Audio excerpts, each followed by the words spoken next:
আসসালামু আলাইকুম ওয়া রাহমাতুল্লাহি ওয়া বারাকাতুহু। আমি এখন আপনাদেরকে তাশাহুদটা একটু পড়ে শোনাবো। এ পড়ার দ্বারা আপনারাও উপকৃত হবেন, আমিও উপকৃত হব। তাশাহুদটা অত্যন্ত গুরুত্বপূর্ণ। তাশাহুদটা আমরা নামাজে পড়তে হয়।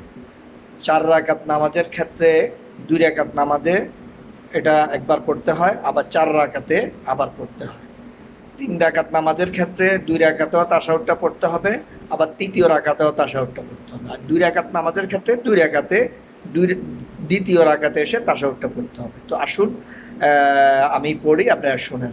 আত-তাহিয়াতু লিল্লাহি ওয়াস-সালাওয়াতু ওয়াত-তাইয়্যিবাতু আসসালামু আলাইকা আইয়ুহান নাবিয়্যু ওয়া রাহমাতুল্লাহি ওয়া বারাকাতুহু।